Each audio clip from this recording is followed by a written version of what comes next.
එහෙනම් හරි ගැටලුවක් නැහැ නේ. සද්ද එනවනේ. හරි. එහෙනම් හැමෝටම වෙනවා සුබ දවසක් කියලා ප්‍රාර්ථනා කරනවා. අපි ක්ලාස් එක පටන් ගමු. ඔයාලට මම ගෲප් එකට දාලා තියෙනවා මේ ඊයේ මම ගෲප් එකට දැම්මා මේ පේපර් එක. හරිද? මේ තියෙන්නේ 2016 පේපර් එක. පේපර් එකේ මම දාලා තියෙන්නේ ව්‍යුහගත රචනා එකක්. හරිද? ව්‍යුහගත රචනා එකක් සහ රචනා එකක්. හරිද? රචනා පේපර් අපිට පුළුවන් මේ ව්‍යුහගත රචනා එක සාකච්ඡා කරන්න. රචනා එක අදම සාකච්ඡා ගන්න බැරි වෙයි.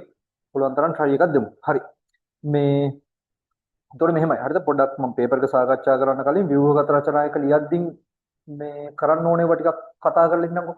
හරි. මෙහෙමයි ඔයාලට විභාග ලියන්න ගියාම, කියන්නේ ඇග්‍රි ලියන්න ගියාම එකපාර පැය 5ක පේපර් එකක් දෙන්නේ නැහැ. හරි සම්පූර්ණ පැය 5යිනේ පේපර් එක. සම්පූර්ණ පැය 5ක පේපර් එකක් දෙන්නේ නැහැ. අපිට දෙන්නේ පළවෙනි කොටස දෙනවා එක දවසක. හරිද? පළවෙනි දවසේ මේ එක කොටස දෙනවා. එක කොටසට පැය 2යි. හරි? එක කොටසට පැය 2යි. ඒක ලියලා ඉවරලා තව දවසක් වගේ නිමාඩු තියෙනවා. ඊට පස්සේ දවසේ තමයි අපිට දෙවෙනි කොටස තියෙන්නේ. හරි? ඊට පස්සේ දවසේ තමයි අපිට දෙවෙනි කොටස තියෙන්නේ. නැතුව අපිට එකපාරම පැය 5ක පේපර් එකක් ලියන්න නැහැ. එතකොට දෙවෙනි දවසේ තමයි මේ සම්පූර්ණ පේපර් එක තියෙන්නේ. දෙවෙනි දවසේ තියෙන පේපර් එකට පැය 3යි විනාඩි 10ක් හම්බ වෙනවා. හරි? පැය 3යි විනාඩි 10ක් හම්බ වෙනවා. මේකේ මේ ව්‍යුහගත රචනා එකට. හරිද? මේ තියෙන ව්‍යුහගත රචනා තිත්තිරි මත ලියන්න තියෙන්නේ. ඕකට හම්බෙන්නේ මේ පැයයි. හරි? ඕකට හම්බෙන්නේ පැයයි. හරිද? ඔය පැය ඇතුළත මේ සම්පූර්ණ ප්‍රශ්න වලට උත්තර ලියන්න ඕනේ. මේ සම්පූර්ණ ප්‍රශ්න වලට උත්තර ලියන්න ඕනේ. හරිද? එතකොට මේ සම්පූර්ණ ප්‍රශ්න වලට පැයක් ඇතුළත උත්තර ලියනකොට අපිට හම්බ වෙනවා ලකුණු 20ක්. හරිද? අපිට හම්බ වෙනවා ලකුණු 20ක්. ඒ 20ෙන් උපරිම 18ක් 19ක් 17ක් ගන්න try එකක් දෙන්න ඕනේ. හරිද? එකක් දෙකක් වරදින්න පුළුවන්. අපිට ඒක කරන්න දෙයක් නැහැ නේ. උපරිම 18ක් 19ක් ගන්න උපරිම try එකක් දෙන්න ඕනේ. හරි. මම දැන් මේ පේපර් එකේ ලකුණු හැදිලා තියෙන විදිහ සහ උත්තරත් එක්කම පොඩ්ඩක් මේ වටපිටාවත් එක්කම සාකච්ඡා කරගෙන තමයි කරගෙන යන්නේ. හරිද? සම්පූර්ණ නිකන් උත්තරේ විතරක් කියන්නේ නැහැ. උත්තරේ විතරක් කියලා තේරුමක් නැහැ නේ. පාස් පේපර් එක බලලත් ඔයාලට උත්තර දාගත්ත හැකියි. පොඩ්ඩක් ඒක ගැන සාකච්ඡා කරලා ලකුණු හම්බෙන්නේ කොහොමද කියලා අපි බලමු. හරි. හරි. එහෙනම් බලන්න පේපර් එක තියෙනවා. හරි. ඒකේ ගහලා තියෙනවා සම්පූර්ණ කාලය පැය 3යි විනාඩි 10යි. පැය 3යි විනාඩි 10න් මෙන්න මේ ව්‍යුහගත රචනාවකට පැයක් හම්බ වෙනවා. එතකොට ඔයාලා පැයෙන් තමයි මේක ලියන්න ඕනේ. මේකට රචනාවකට හම්බ වෙන වෙලාව මේකට ගන්න බෑ. හරි මේකට ගන්න බෑ. ඔයාලා පැයක් ඇතුළත මේක ලියවට පස්සේ විභාග ලියන තැන එක්කෙනා ඇවිල්ලා බලන අධීක්ෂකතුමා ඇවිල්ලා පැයක් ඉවරෙච්ච ගමන් මේ පේපර් එක අරගෙන ගිහිල්ලා ඔයාලට දෙවෙනි කොටස දෙනවා. හරි මේක මේ එකට තිබ්බට ඔයාලට මේ දෙවෙනි කොටසත් කොටස් දෙකකට තමයි දෙන්නේ. හරි. එතකොට මේක පැයකට ලියන්න හුරු වෙන්න ඕනේ. හරි. ගෙදර ලියද්දිනුත් පැයක් ටයිම් එක තියලා ලියන්න. හරි. ටයිම් එකට හුරු වෙන්න ඕනේ. හරි. බලන්න එහෙනම් තියෙනවා මෙහෙම. බලන්න මේකේ ලකුණු මේ ප්‍රශ්නේ තියෙනවා පළවෙනි එක. සාමාන්‍ය මේ පේපර් එක හදන්නේ පාඩම් ගොඩක් කවර් වෙන විදිහට. සියලුම පාඩම් ටික කවර් කරන්න බැරි වෙයි. හැබැයි පාඩම් ගොඩක් කවර් වෙන විදිහට තමයි හදන්නේ. අර මුල් පාඩම් ටිකෙන් තමයි මේ පළවෙනි ප්‍රශ්නේ හැදිලා තියෙන්නේ බොහෝ වෙලාවට. හරි. බලන්න පළවෙනි එක තියෙනවා. හරිද? කෘෂිකාර්මික අංශයේ ශ්‍රී ලංකාවේ ආර්ථිකයේ කොඳු නාරටිය වේ. හරිද? එහෙම ලියලා තියෙනවා. පළවෙනි ප්‍රශ්නේ අහලා තියෙනවා දලදේශීය නිෂ්පාදනය සඳහා දායක වෙන කෘෂිකර්මාන්තයේ ප්‍රධාන අංශ තුනක් ලයිස්තුගත කරන්න. හරි.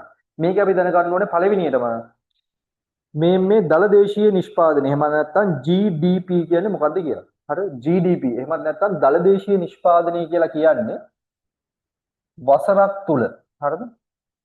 වර්ෂයක් තුල වර්ෂයකදී රටක් තුල කිසියම් රටක් තුල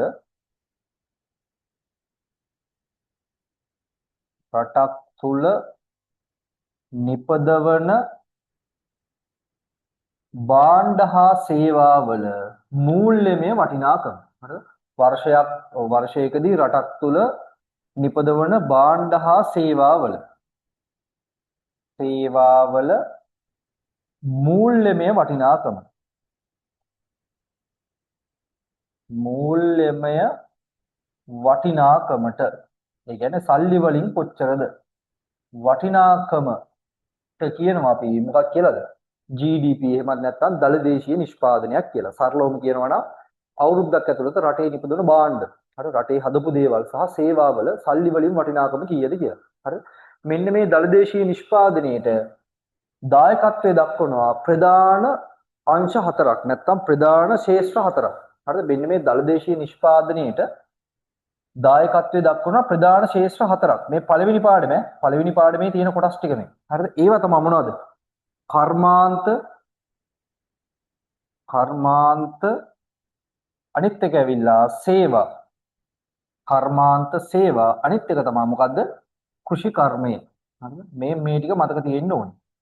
හරි දලදේශීය නිෂ්පාදනය නැත්නම් GDP කියන්නේ මොකක්ද කියලා කියනවනම් අවුරුද්දක් තුල නිපදවන භාණ්ඩ හා සේවාවල මූල්‍යමය වටිනාකම. හරිද? රට ඇතුළේ නිපදවන භාණ්ඩ අපේ රටේ හදන දේවල් සහ සේවා සපයනවද? සේවා තියෙනවානේ සෞඛ්‍ය සේවය තියෙනවා, ගුරු සේවය තියෙනවා, ආරක්ෂක සේවය තියෙනවා, ප්‍රවාහන සේවය තියෙනවා. මේ වගේ මුදල් මේ වටිනාකම කොච්චරද කියන එකට තමයි දලදේශීය නිෂ්පාදනය කියලා කියන්නේ. මෙහෙම නිපදවන භාණ්ඩ හා සේවා ප්‍රධාන කොටස් තුනකින් නිපදවන්නේ. ඒ කියන්නේ ප්‍රධාන මේ ශේෂ්ත්‍ර තුනකින් නිපදවන්නේ. ඒ ශේෂ්ත්‍ර තමයි මොනවද? කර්මාන්ත, සේවා, කෘෂි කර්මාන්තේ. කර්මාන්ත ගත්තොත් එහෙම අපේ රටේ තියෙනවනේ කර්මාන්ත, මැටි කර්මාන්තේ, ඊට පස්සේ විදුලි උපකරණ නිෂ්පාදනය කරනවා, විදුලි මෝටර රථ නිෂ්පාදනය කරනවා, කියන්නේ බයික් එහෙම හදනවනේ එක්ලස් කරනවා, ෆෝන් එහෙම හදනවා, ඒ වගේ දේවල්. හරිද? මේ ලී බඩු හදනවා. ඒ වගේ කර්මාන්ත තියෙනවා. සේවා තියෙනවනේ ගුරු සේවය තියෙනවා, ඊට පස්සේ ප්‍රවාහන සේවය, ආරක්ෂක සේවය ඔවා තියෙනවා. ඒ වගේම කෘෂි කර්මයේ තියෙනවා. හරිද? මේකේ කෘෂි කර්මයක් දායකත්වයක් දක්වනවා. හරිද? කෘෂි කර්මයක් මේ දලදේශීය නිෂ්පාදනයේ දායකත්වයක් දක්වනවා. ඉස්සර නම් අපි කියනවා 1950 දී වගේ නම් කෘෂි කර්මාන්තයේ දායකත්වයේ 147ක් විතර. ඒ කියන්නේ වැඩි දායකත්වයක් දක්වුවා. හැබැයි වර්තමාන වෙද්දී දලදේශීය නිෂ්පාදනයේ කෘෂි කර්මාන්තයේ දායකත්වය ටිකක් අඩු වෙලා තියෙනවා. සාමාන්‍ය 11ට විතර වැටලා තියෙනවා. අර 40 ගාන ඉඳලා 11ට වගේ අඩු වෙලා තියෙනවා. හේතුව මේවා දෙක වැඩි වෙලා තියෙනවා. හරි. ඕම ඔය ටික දැනගන්න ඕනේ. ඊට පස්සේ මෙන්න මේ කෘෂි කර්මාන්තය ගත්තාම මේ කෘෂි කර්මාන්තයේ ආයේ තියෙනවා උපාංශ හතරක්. හරිද? ඒ කියන්නේ කෘෂි කර්මයට අදාළ වන අංශ හතරක් තියෙනවා. මෙන්න මෙහෙම. හරිද? අංශ හතරක් තියෙනවා. ඒ කියන්නේ අතරම කොටස් හතරක්. නැත්නම් ශේෂ්ත්‍ර හතරක්. පළවෙනි එක තමයි භෝග වගාව. හරිද? පළවෙනි එක තමයි භෝග වගාව. භෝග වගාව කියලා කියන්නේ වී වගා කරනවා, එළවලු වගා කරනවා, පළතුරු වගා කරනවා, ඔව්ව ධාන්‍ය වර්ග වගා කරනවා. එළවලු ගත්තොත් එහෙම වියලි කලාපේ වගා කරනවා. ඔය වට්ටක්කා, ඒ වගේ දේවල්, වට්ටක්කා කියන්නේ පතෝල ඒවා. එහෙම නැත්නම් අපි බැලුවොත් එහෙම නුවරඑළිය පැත්තේ උඩ රට එළවලු, කැරට් බීට්, මේ වගේ දේවල් තියෙනවා. අනිත් අංශය තමයි සත්ව පාලනය. සත්ව පාලනය කියලා කියන්නේ ගවයෝ ඇති කරනවා ලංකාවේ, ඊට පස්සේ කුකුල්ලු ඇති කරනවා, ඌරු ඇති කරනවා, එළුවෝ ගෙවුන්ගෙනුත් නිෂ්පාදනයක් හම්බ වෙනවනේ. හරි. දැන් කුකුල්ලුන්ගේ එහෙම මස් බිත්තරේම සෑහෙන රටේ නිපද වෙනවා. හරි. ගවයන්ගේ කිරි නිෂ්පාදනය සිද්ධ වෙනවා. ඒ කිරි ආශ්‍රිත තව නිෂ්පාදන ඇති වෙනවා මේ. එතකොට ඒව ටික ඔක්කොම දලදේශීය නිෂ්පාදනයට බලපානවා. සත්ත්ව පාලනය. අනිත් එක තමයි දීවර කටයුතු. හරි. ලංකාව ඇතුලේ දීවර කටයුතු වෙනවා. රට ඇතුලේ දීවර කටයුතු වෙනවනේ. හරි. රට ඇතුලේ වැව්වල දීවර කටයුතු සිද්ධ වෙනවා. ඔය වැව් මාළු කියලා එහෙම කියන්නේ. වැව් මාළු එහෙම කියලා කියන්නේ. දීවර කටයුතු සිද්ධ වෙනවා. හරි. ඊළඟට අනිත් එක තමයි වන වගාව. හරි. මේක තමයි ගොඩක් කට්ටියට මිස් වෙන්නේ. වන වගාව. හරි. වන වගාව කියලා කියන්නේ මෙහෙම එකක්. හරිද? වන වගාව කියලා කියන්නේ කෘෂි කර්මාන්තය කරන්න බැරි ඉඩම් වල. හරිද? කෘෂි කර්මාන්තය කරන්න බැරි ඉඩම් වල. ගොඩක් වෙලාවට අලි එහෙම කේස් තියෙනවා තියෙනවා. අලි එහෙම තියෙන පැති අපි ගත්තොත් එහෙම උදාහරණ ගල්ගමුව වල අහලා තියෙන්නේ. මේ අනුරාධපුර කුරුණෑගල අතර එහෙම තියෙන ගල්ගමුව වගේ ප්‍රදේශවල මේ ප්‍රදේශවල සෑහෙන්න අලි ඉන්නවා. හරිද? මේ ප්‍රදේශවල සෑහෙන්න අලි ඉන්නවා. ඔය ප්‍රදේශවල භෝග වගා කරලා තේරුමක් නැහැ. අලි ඇවිල්ලා කනවා. ඒ හින්දා කරන්නේ මේ ප්‍රදේශවල අපි හිතමු මෙහෙම ඉඩම තියනවා කියලා. හරිද? ඉඩම තියනවා කියලා. මෙන්න මේ ඉඩමේ හිටවනවා තේක වගේ තේක ගස් පොලිමට හිටවනවා. හරිද? තේක ගස් පොලිමට හිටවනවා. එතකොට මේවට අර වෙන භෝග වගා කරනවා වගේ පොහොර දාන්නේ, වතුර දාන්නේ, ඒව කිසි දෙයක් කරන්නේ නැහැ.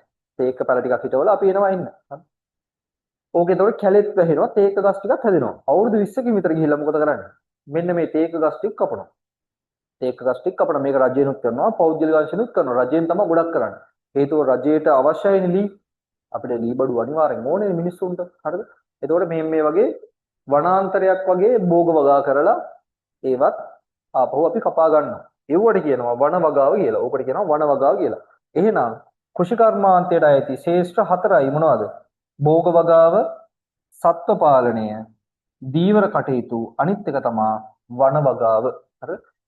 මේ කියන අංශ හතරින් රට ඇතුලේ විවිධ නිෂ්පාදන සිද්ධ වෙනවා. හරිද? මේ කියන අංශ හතරෙන්. හරිද? මේ කියන ප්‍රධාන අංශ හතර මගින් රට ඇතුලේ විශාල නිෂ්පාදනයක් සිද්ධ වෙනවා. එළවලු හදනවා, කිරිමස් බිත්තර හදනවා, දීවර කටයුතු මාළු හදනවා රට ඇතුලේ. වන වගාව මගින් රටට අවශ්‍ය දව සම්පත ලබා දෙනවා. එතකොට මේ හතර තමයි ලියන්න ඕන. හරිද? ඔය හතර ගැන තමයි ලියන්න ඕන. මෙතන අහන්නේ කෘෂිකාර්මාන්තයේ ප්‍රධාන අංශ තුනක්නේ. එතකොට ඔය හතරෙන් මේ තුනක් ලියලා තිබ්බනම් ඇති. හරිද? ඔය හතරෙන් තුනක් ලියලා තිබ්බනම් ඇති. හරි. හරිද? ඔය හතරෙන් තුනක් ලියලා තිබ්බනම් ඇති.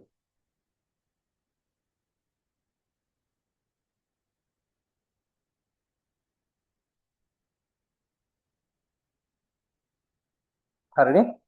දාගන්න උත්තර ටික දාගන්න. හරිද? උත්තර දාගන්න පාස් පේපර් පොතක් තියෙනවා නම් එහෙමයි.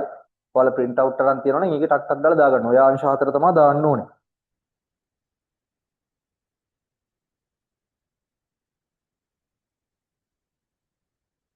හරිනේ? හරි. බලන්න එහෙනම් ඊළඟ ප්‍රශ්නේ මේ ඊළඟ එක තියෙනවා. හරිද? මේකට මම කියන්නම් ලකුණු මේකට ලකුණු හම්බෙන්නේ හතර ගානේ කියන්නේ මේ එකකට ලකුණු හතර ගානේ තුනට ලකුණු 12ක්. එහෙම හම්බෙන්නේ. හරි. ඕක මේ එක කරුණක් ලියලා තියෙනවා ලකුණු 4යි. හරිද? ඔය වගේ තුනක් ලියලා තියෙනවා ලකුණු 12යි. හරිද? කොහොම දාගන්න තියෙන්නේ. හරිද? ඔයාලා බලන්නේ ලකුණු එහෙම දාගෙන බලන්න. හරිද? කොහොම තමයි හදන්නේ. අවසානයේ අත්‍තරම අපි මේ ලකුණු ඔක්කොම එකතු කරලා 400න් බලන්න පේපර් එකේ. ලකුණු 400න් බලන්න. එතකොට ආයෙත් බෙදෙනවා ලකුණු 20න්. මම ඒක පස්සේ කියන්නම්. හරිද? හරි. මේ මුළු පේපර් එකටම හම්බෙන්නේ මේ ව්‍යුහගත රචනා පේපර් එකටම හම්බෙන්නේ ලකුණු 20යි. හරි. ලකුණු 20න් අපි උපරිම try එකක් දෙන්න ඕනේ 17ක් 18ක් 19ක් ගන්න. 20ම ගන්න පුළුවන් නම් හොඳයි. උපරිම try එකක් දෙන්න ඕනේ. හරි. බලන්න තියෙනවා දෙවෙනි ප්‍රශ්නේ. ශ්‍රී ලංකාවේ කෘෂිකාර්මික අංශයේ මුහුණ පාන ප්‍රධාන අභියෝග දෙකක් සඳහන් කරන්න. හරි. ලංකාවේ කෘෂිකර්මාන්තයේ මුහුණ දෙන ප්‍රධාන අභියෝග. රටේ තියෙන ප්‍රශ්න. හරි. කෘෂිකර්මාන්තයේ තියෙන ප්‍රශ්න. හරි. මේ දවස්වල ප්‍රවෘත්ති වලත් එහෙම බලා ගන්න පුළුවන් ප්‍රශ්න. හරි. මොනවද රටේ තියෙන ප්‍රශ්න? පළවෙනි දේ තමයි රටේ තියෙන ප්‍රශ්නේ පසුගාමී තාක්ෂණය. හරි. අපේ රටේ තියෙන ප්‍රධාන ප්‍රශ්නයක් තමයි පසුගාමී තාක්ෂණය. පසුගාමී තාක්ෂණය කියන්නේ මොකද්ද? පසුගාමී තාක්ෂණය. අපේ රටේ තාමත් පාවිච්චි කරන්නේ පරණ තාක්ෂණය. හරිද? අපේ රටේ තාමත් පාවිච්චි කරන්නේ පරණ තාක්ෂණය. හරිද? දැන් ඔයාලා දැකලා ඇති ටීවී එකේ එහෙම සමහර රටවල් වල එහෙම මේ අස්වනු නෙල්ල එහෙම උපකරණ තියෙනවා කෙලින්ම එකපාරම මුළු වගාවම ඉවරයි. හැබැයි අපේ රටේ එහෙම තාමත්පත් වෙලා නැහැ. වෙන රටවල් වල එහෙම සාමාන්‍ය කෘමිනාශක එහෙම අර ඩ්‍රෝන් වලින් තමයි ගහන්නේ. හරි? පැල හිටවන්නේ එහෙම යන්ත්‍ර තියෙනවා. අපේ රටේ ඉච්චර දියුණු වෙලා නැහැ. පසුගාමී තාක්ෂණය. කියන්නේ අපි තාමත් පරණ තාක්ෂණය තමයි භාවිතා කරන්නේ. අනිත් එක තමයි දේශගුණික විපර්යාස. හරි? දේශගුණික විපර්යාස. දේශගුණික විපර්යාස. හරි. දේශගුණික විපර්යාස කියලා කියන්නේ එකපාරම ඔය දැන් දිට්ඨ සුළුකුණාටු ආවේ. හරි. දිට්ඨ සුළුකුණාටු ආවට පස්සේ භෝග මේ වගා කරන්න තිබ්බ ඉඩම් සෑහෙන ප්‍රමාණයක් විනාශ වුණා. හරිද? වගා කරන්න තිබ්බ ඉඩම් සෑහෙන ප්‍රමාණයක් විනාශ වුණා. එකපාරම වහිනවා, එකපාරම පායනවා සෑහෙන කාලයක්. අන්න ඒ වගේ ගැටලු. දැන් ඉස්සරහටත් එන්න තියෙනවා මේ ඉස්සරහටත් එන්න තියෙනවා කියලා කිව්වා සුපර් එල් නිනෝ තත්ත්වයක්. හරි? එල් නිනෝ තත්ත්වයක්. සුපර් එල් නිනෝ තත්ත්වයක්. ඒ කියන්නේ අපිට සාමාන්‍ය මාස 6ක් විතර එක දිගට පායයි කියලා කියන්නේ. හරි 180ක සම්භාවිතාවයක් තියෙන හැම වෙන්නේ. හරිද? එහෙනම් පොඩි ප්‍රශ්නයකුත් තියෙනවා ඉස්සරහට. හරිද? හරි. ඊළඟට හරිද? එහෙනව නේද? හරි. තව මොනවද තියෙන ප්‍රශ්න? හරිද? අනිත් ඒවා තමයි අමුද්‍රව්‍ය අපි කියන්නේ මේ නිෂ්පාදන අමුද්‍රව්‍ය වල මිල ඉතාමත් අධිකයි. බලන්නකො පොහොර මිටියක් රුපියල් 9000යි. ට්‍රැක්ටරයකින් සාමාන්‍ය හාන රුපියල් 20000ක් විතර ගන්නවා. අක්කරයක් හාන. ඊට පස්සේ අක්කරයක VSN වල 25000ක් විතර ගන්නවා. කෘමිනාශක බෝතලයක් රුපියල් 10000ක් විතර වෙනවා. හරිද? ආන් මේ වගේ ගැටලුවක් තියෙනවා. හරිද? මේ වගේ ගැටලුවක් තියෙනවා. හරිද? මොනවද අපි කියන්නේ? අමුද්‍රව්‍ය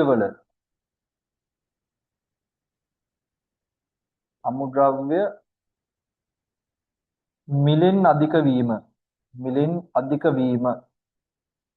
හරිද? මේ වගේ ගැටලු. තව තියෙනවා සෑහෙන ගැටලු තව තියෙනවා. මිල උච්චාවචනේ. හරි මිල උච්චාවචනේ. ඒ කියන්නේ අපේ රටේ එළවලු පළතුරු වල මිල නිතර වැඩි වෙනවා අඩු වෙනවා. හරි ස්ථිර මිලක් නැහැ. එළවලු මිල එහෙම සෑහෙන්න වෙනස් වෙනවා. අවුරුදු කාලෙට එහෙම මිල සෑහෙන්න වැඩි වෙනවා. ආයෙ ටික කාලයක් යද්දී මිල සෑහෙන්න පහළ යනවා. මේ ප්‍රශ්න තියෙනවා. හරි. තව මොනවද තියෙන ගැටලු? අනිත් එක තමයි අපේ රටේ පිට රටින් ආහාර ද්‍රව්‍ය අඩු මුදලට අරන් එනවා. හරි. ඒකත් ගැටලුවක්. ඔය අල, ලූණු වගේ දේවල් ඉන්දියාවෙන් පාකිස්තානෙන් අඩු මුදලට අපේ රටට ගේනවා. එහෙම ගෙනාවහම දේශීය ගොවියන්ට තමන්ගේ අස්වැන්න විකුණ ගන්න බැරි තත්ත්වයක්පත් වෙනවා. ওই වගේ ගැටලු තියෙනවා. තව ඇවිල්ලා පසු අස්වනු හානි අධික වීම. මේකත් ලොකු ප්‍රශ්නයක්. පසු අස්වනු හානි අධික වීම. හරිද? ඒ කියන්නේ අපේ රටේ අස්වැන්න නිලුවට පස්සේ ඒවා පාරිභෝගික ගාවට යනකම් සිද්ධ වෙන හානිය ඉතාමත් වැඩි. උදාහරණ මම ගන්නම් ගස් ලැබු. හරි? ගස් ලැබු අපි හිතමු ගස් ලැබු කිලෝ 100ක් ගොවියෙක් විසින් කියන්නේ වෙළඳ පොළට දැම්මා කියලා. ගොවියා ගහෙන් ගස් ලැබු කිලෝ 100ක් කැඩුවා කියලා හිතන්නකෝ. ඕකෙන් පාරිභෝගිකයට හම්බෙන්නේ ගස් ලැබු කිලෝ 60යි. හරි? ගස් ලැබු කිලෝ 60යි පාරිභෝගිකයට හම්බෙන්නේ. ඊටු 40ට මොකද වෙන්නේ? ඊටු 40ම මගදී මොකද වෙන්නේ? විනාශ වෙනවා. හරි? තැලිලා කුණු වෙලා පොඩි වෙලා විනාශ වෙලා යනවා. හරිද? ඕන් ඔය වගේ ප්‍රශ්නයක් තියෙනවා. ඒතර බලන්න භාගයකට විතර ප්‍රමාණයක් අහක යනවා. හරිද? භාගයක් විතර ප්‍රමාණයක් අහක යනවා. ඇත්තටම මේක ලොකු ප්‍රශ්නයක්. ඔයාලා ගිහින් තියනවා නම් දඹුල්ල මාකට් එකට එහෙම සෑහෙන ප්‍රමාණයක් මේ එළවලු පළතුරු එහෙම විසික් කරලා දානවා. හරිද? ඔය වගේ ගැටලු තියෙනවා. ඔය වගේ එකකින් දෙකක් ලියලා තිබ්බනම් ඇති. හරිද? ඔය වගේ ඌව තමයි ප්‍රධාන ඒවා. තව තියෙනවා අමතරේව මොනවද? අලුත් පරම්පරාව. හරිද? කියන්නේ අපේ පරම්පරාව කුෂකර්මාන්තයට අකමැත්තක් දක්වීම. හරිද? තව එන්නේ වගා කරන්න තියෙන ඉඩම් ප්‍රමාණය අඩුවීම. අන්න ඒ වගේ ඌ අපිට ගන්න පුළුවන්. හරි? මේවා තමයි ප්‍රධාන මේවා. මේ පසුගාමී තාක්ෂණයේ දේශගුණ විපර්යාස අමුද්‍රව්‍ය මිලෙන් අධික වීම, පසුවස්සනු හානි අධික වීම. තව ගන්න පුළුවන් මේ මෙව්වා පලිබෝධ සතුන්ගේ හානි. හරිද? ඒ කියන්නේ වන සතුන්ගේ හානියම අලින්ගේ හානි තියෙනවා. ක්‍රීලවුන්ගේ හානි, මොනුරුන්ගේ හානි, ඒ වගේ ගැටලු තියෙනවා. හරි. ඕවා ටික තමයි එහෙනම් ගැටලු අභියෝග ඕවා තමයි. හරි. ඊළඟට බලන්න තියෙනවා B. ශ්‍රී ලංකාවේ කෘෂි පාරිසරික කලාප 46කට බෙදා දක්වා ඇත. හරි. දැන් තියෙන්නේ කෘෂි පාරිසරික කලාපයක් ගැන. හරිද? මේක ඇවිල්ලා දෙවෙනි පාඩමේ.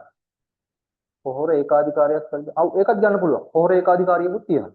ඒකත් ගන්න පුළුවන්. හරිද? ඒ කියන්නේ පොහොර ඒකාධිකාරියක් කියලා කියන්නේ අපේ රටේ පොහොර පාලනය කරන්න කම්පැනි කිහිපයක් විසින්. හරි? පොහොර ටික මේ පාලනය කරන්න අපේ රටේ කම්පැනි කිහිපයක් විසින්. හරිද? ඔය තියෙන CIC, Helix ඒ වගේ කට්ටිය. එතකොට එයාලා අර කිහිපයයිනේ තියෙන්නේ. හරිද? කම්පැනි කිහිපයයිනේ තියෙන්නේ. එතකොට එයාලට මිල පොඩ්ඩක් පාලනය කරන්න පුළුවන්. හරිද? ඒ කියන්නේ අපි කීය වුණත් පොහොර ගන්නවනේ. මේ පොහොරත් එහෙමයි බීජත් එහෙමයි. බීජත් එහෙමයි. බීජත් එහෙමයි. අපිට කීය වුණත් පොහොර ගන්න වෙනවනේ. ඒ හින්දා එයාලා හිතුවමන අපිට ඔය වගේ මිල ගණන් මේ වෙනස් කරනවා. හරියට නිකන් ගෑස් වගේ. ගෑසුත් එහෙමනේ. ගෑස් වලක් තියෙන ඒකාධිකාරිය. හරිද? ගෑස් වලක් තියෙන ඒකාධිකාරිය. ගෑස් කීය කීවත් අපිට මිලදී ගන්න සිද්ධ වෙනවා. ආන්නේ වගේ තමයි. හරි. ඊළඟට බලන්න B. ශ්‍රී ලංකාවේ කෘෂි පාරිසරික කලාප. හරි. 46කට බෙදා දක්වා ඇත. හරි. මුලින්ම දැනගන්න ඕනේ කෘෂි පාරිසරික කලාප කියන්නේ මොනවද කියලා. හරි. කෘෂි පාරිසරික කලාප කියන්නේ මොනවද කියලා. කෘෂි පාරිසරික කලාප කියලා කියන්නේ ඒකාකාරී දේශගුණයක් පවතින ප්‍රදේශ. හරිද? ඒකාකාරී දේශගුණයක් පවතින ප්‍රදේශ අපි හදලා තියෙනවා ලංකාවේ කීයක්ද? 46ක්. හරි. ලංකාවෙන් කරලා තියෙනවා කොටස් 46කට. මේ කොටස් වල තියෙන්නේ එක වගේ දේශගුණයක්. හරි. එකම වගේ දේශගුණයක් තියෙන කලාප අපි 46කට බෙදලා තියෙනවා. හරි. මෙන්න මෙහෙම නිකන් හිතන්න. ලංකාවේ මෙහෙම පොඩි ප්‍රදේශ.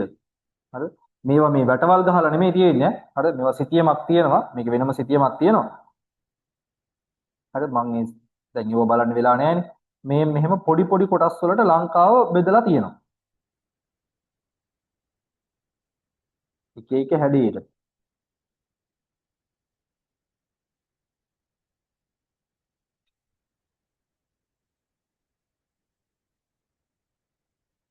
හරිද? මෙහෙම කොටස් 46කට බෙදලා තියෙනවා. වැටවල් ගහලා නෙමෙයි මේක සිතියමක් මේක සිතියමක් තියෙන්නේ. හරි. මේකේ කියන්නේ මෙන්න මේක සරලවම කියන්නේ මෙච්චරයි. හරිද? මේ එක ප්‍රදේශයක් ගත්තොත් එහෙම. හරි මම ගන්නම් හයිලයිට් කරලා ගන්නම් මෙන්න මේ ප්‍රදේශය අපි ගමුකෝ. මේක තමයි ටිකක් ලොකු පාරිසරික කලාපයක්. මෙන්න මේ කලාපය ගත්තොත් එහෙම මේ කලාපේ ඕනම තැනක තියෙන්නේ එකම වගේ දේශගුණයක්. හරිද? මේ කලාපේ ඕන තැනක් ගත්තොත් එහෙම මේකේ තියෙන්නේ හැමතැනම එකම දේශගුණයක්. ඒ කියන්නේ මේ කලාපය ඇතුළේ මෙතනවත් තියෙන්නේ එක දේශගුණයක්. මෙතන තියෙන්නේත් ඒ දේශගුණයමයි. මෙතන තියෙන්නේත් ඒකමයි. මෙතන තියෙන්නේත් ඒකමයි. මෙතන තියෙන්නේත් ඒකමයි. මෙතන තියෙන්නේත් ඒකමයි. ඒ මුළු කලාපෙම දේශගුණය මොකද වෙලා තියෙන්නේ? සමානයි. හරිද? ඒකාකාරී දේශගුණයක් සහිත ප්‍රදේශ මෙහෙම ලකුණු කරනවට අපි කියනවා කෘෂි පාරිසරික කලාප සිතියමක් කියලා. හරි? මෙහෙම ලකුණු කරලා හදපු සිතියමකට කියනවා කෘෂි පාරිසරික කලාප සිතියමක් කියලා. පැහැදිලිද? හරිද? හරි. මෙහෙම 46කට බෙදලා තියෙනවා. හරිද? මෙහෙම 46කට බෙදලා තියෙනවා. හරිද? මේක ඇත්තටම බෙදන්නේ පස් කාණ්ඩය අනුව. හරිද? ඊට පස්සේ උච්චත්වය අනුව, ඊට පස්සේ වාර්ෂික වර්ෂාපතනය අනුව, ඊට පස්සේ මාසික වර්ෂාපතනය අනුව ඔහොම කොටස් ටිකක් අරගෙන තමයි මේක කරන්නේ. හරිද? කොටස් ටිකක් අරගෙන තමයි මෙහෙම කොටස් 46කට බෙදන්නේ. හරිද? කොටස් 46කට බෙදන්නේ. හරි. ඔව් කෘෂි පාරිසරික කලාපයක් කියලා කියන්නේ එහෙනම් දේශගුණීය පස හරි දේශගුණීය නැත්නම් වර්ෂාපතනීය පස භූෂමතාව පදනම් කරගෙන ලංකාව සමාකාර දේශගුණික කලාප 46කට බෙදෙනවා. ඒකට තමයි මේ කෘෂි පාරිසරික කලාප කියලා කියන්නේ. හරි. කොහොම කලාප 46ක් තියෙනවලු.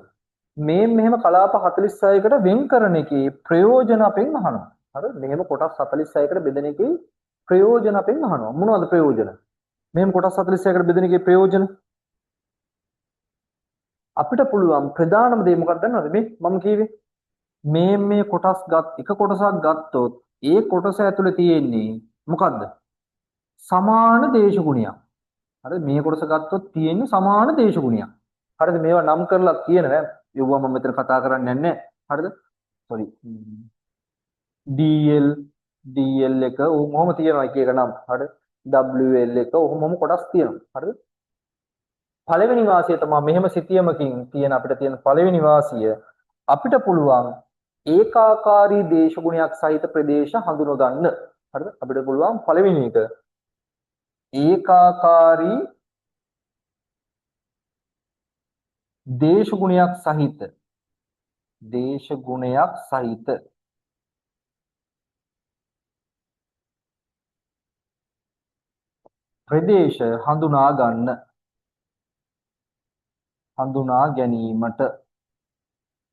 හඳුනා ගැනීමට පහසු වෙයි. මේ සිතියමෙන් බලලා අපිට පුළුවන් මොනවා කරන්නද? ලංකාවේ එක වගේ දේශගුණයක් තියෙන තැන. දැන් මේ එක කොටසක් ගත්තොත් මේකේ එකම වගේ දේශගුණයක් තියෙනවා. හරිද? අපි ගත්තොත් එහෙම මේ හරිය ගත්තා කියලා කියනවා. මේ මුළු කලාපෙටම එකම දේශගුණයක් තියෙනවා. හරිද? අපිට එහෙනම් පුළුවන් ඒකාකාරී දේශගුණයක් තියෙන ප්‍රදේශ හඳුනා ගන්න. තව මොනවද? අනිත් එක තමයි මේ ඒකාකාරී ප්‍රදේශවලට සුදුසු භෝග වර්ග කෘෂිකර්ම දෙපාර්තමේන්තුවෙන් නිර්දේශ කරලා තියෙනවා. ඒ කියන්නේ කෘෂිකර්ම දෙපාර්තමේන්තුවෙන් කියලා තියෙනවා මෙන්න මේ ප්‍රදේශවලට මේ භෝගය හොඳයි. මේ භෝගය හොඳයි කියලා තියෙනවා. එතකොට අපිට මේ කලාපේ ගත්තොත් එහෙම මේ හරිය හදලා තියෙන භෝග වර්ගය. හරිද? ඒ කියන්නේ මේ හරිය හොඳට මොකක් හරි භෝග වර්ගයක් හොඳට හැදිලා තියෙනවා නම් අපිට පුළුවන් මේ හරිය ඒ භෝග වර්ගයේම වගා කරන්න. හරිද? එහෙනම් ප්‍රදේශයට ගැලපෙන භෝග වර්ග තෝරගන්න පුළුවන්. හරිද? මම ඒක පොදුවේ දෙන්නම් මෙහෙම.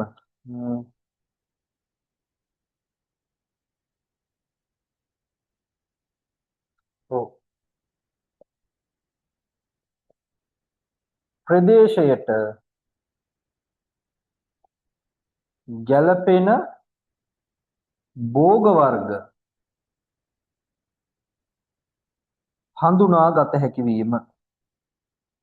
හඳුනාගත හැකිවීම.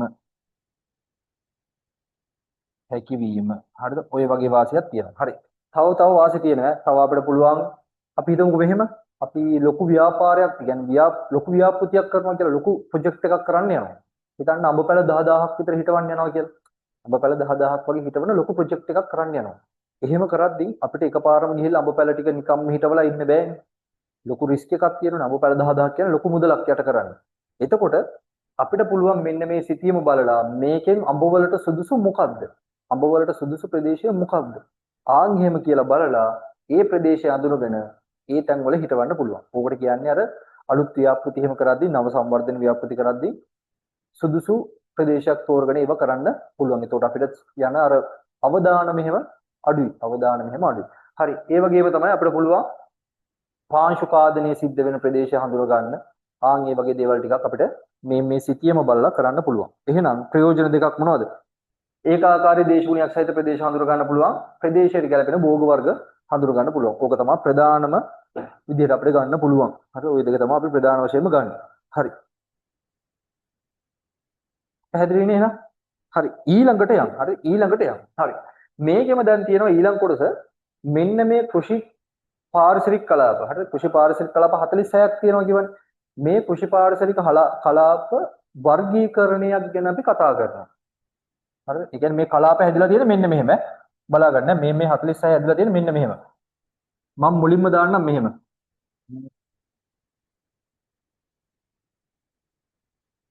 කෘෂි පාරිසරික කලාප 46 හැදිලා තියෙන මෙහෙම. කෘෂි පාරිසරික කලාප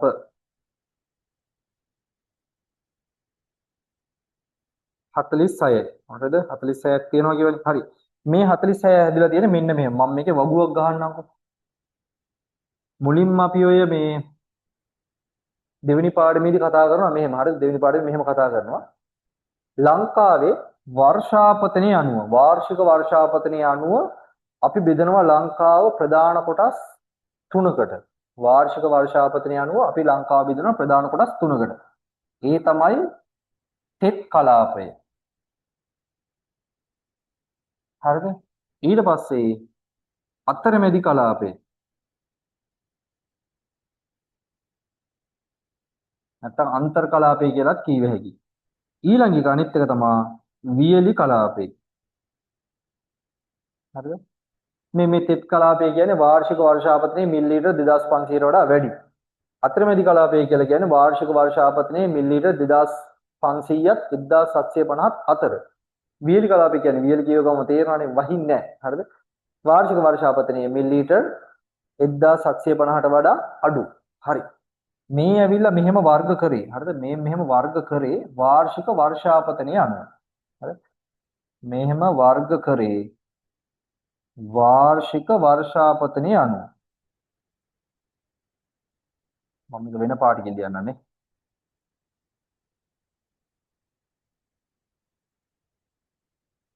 වාර්ෂික වර්ෂාපතනය අනුව තමයි මෙහෙම වර්ග කරන්නේ. හරි. මෙහෙම වර්ග කරලා ප්‍රධාන කොටස් තුනකට බෙදනවා කියවනේ. මෙන්න මේවට අපි කියනවා දේශගුණික කලාප කියලා. ඔයවා ටික පටල ගන්න එපා. මේවට කියනවා දේශගුණික කලාප කියලා. දේශගුණික කලාප කියලා. හරි දේශගුණික කලාප කියලා. හරි. ඊට පස්සේ හරිද? ඊට පස්සේ මෙන්න මේ දේශගුණික කලාප කියන්නේ ලංකාව බෙදලා තියෙනවා ප්‍රධාන කොටස් තුනකට. හරිද?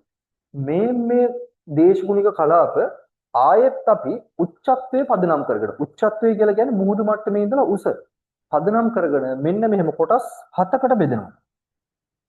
හරිද? උච්චත්වය කියලා කියන්නේ මුහුදු මට්ටමේ ඉඳලා උස උඩ රට මැද රට පහත රට. හරි උඩ රට මැද රට පහත රට. අතරමැදි කලාපයත් මෙහෙම බෙදෙනවා තුනකට. උඩ රට මැද රට පහත රට. ඔයාලට දැන් මේවා මතක නැත්නම් අනිවාර්යෙන් නෝට් ටික බලන්න. හරිද? අනිවාර්යෙන් නෝට් ටික බලන්න. මේ ටික මතක නැත්නම් හරිද? මේ වියලි කලාපේ විතරක් හොඳට මතක තියාගන්න පහත රට පමණයි. පහත රට පමණි. හරිද? මම දාන්නම් මෙන්න මෙහෙම කියන්නේ මේ ඇවිල්ලා උච්චත්ව කලාපය. උච්චත්ව කියලා කියන්නේ මුහුදු මට්ටමේ ඉඳලා උස. හරි. මේ උච්චත්වයයි දේශගුණික කලාපය යොදාගෙන අපි ලංකාව බෙදනවා ආය ප්‍රධාන කොටස් 7කට. මෙන්න මෙහෙම. උඩ රට තෙත් කලාපය. හරිද? උඩ රට තෙත් කලාපය කියලා එකක්. හරිද? ඊට පස්සේ මැද රට තෙත් කලාපය කියලා. මැද රට තෙත් කියලා. හරිද? ඊට පස්සේ ආයෙ බෙදනවා පහත රට තෙත් කියලා. පහත රට තෙත්. හරි. ඊළඟට මේකත් ආයෙ බෙදනවා උඩ රට අතරමැදි. අතරමැදි. හරි. මේකත් ආයෙ බෙදනවා මැද රට අතරමැදි. මැද රට අතරමැදි. එහෙමත් නැත්නම් අන්තර් කියලාත් කියව හැකියි ඈ. මේකට අතරමැදි කියන එකට අන්තර් කියලාත් කියනවා. ආයේ මේකත් පහත රට අතරමැදි. මේක පහත රට වියලි කියලා අපි බෙදනවා. පහත රට වියලි. මෙන්න මේ කොටස් හත. හරිද? මෙන්න මේ හතට අපි කියනවා මොනවා කියලාද? කෘෂි දේශගුණික කලාප කියලා. හරිද? මේ හතර අපි කියන්නේ කෘෂි දේශගුණික කලාප. වරද්ද ගන්න එපා. මේ ඇවිල්ලා දේශගුණික කලාප. හරිද? මේක ඇවිල්ලා මොනවද? කෘෂි දේශගුණික කලාප. කෘෂි කියන වචනේ ඉස්සරහට ඇවිල්ලා. දේශගුණික කලාප. කීයක් තියෙනවද? 7ක් තියෙනවා. කලාප 7ක් තියෙනවා. හරි. ඊට පස්සේ මෙන්න මේ කෘෂි දේශගුණික කලාපම ඇත්තට මේ ආයෙත් මේ කෘෂි පාරිසරික කලාප හැදෙන විදිහ දාන්න. හරිද? මෙන්න මේ කලාපම සෙට් එකම ආයෙ බෙදෙනවා. හරිද? ආයෙ බෙදෙනවා උපකොටස් වලට. හරිද? උපකොටස් වලට. ඒ කියන්නේ ලංකාව මෙහෙම කොටස් 7කටත් බෙදලා මදිලු. හරිද? ලංකාව මෙහෙම කොටස් 7කටත් බෙදලා මදිලු කියලා. ආයෙත් ලංකාව තව තව කොටස් වලට බෙදෙනවා. එතනදි බලන්නේ අපි අතරම තියෙන පස් කාණ්ඩ. හරිද? රටේ තියෙන පස් කාණ්ඩ. ඊට පස්සේ භූමි භාවිතයේ භූමිය භාවිතා කරලා තියෙන මොකක් සඳහාද?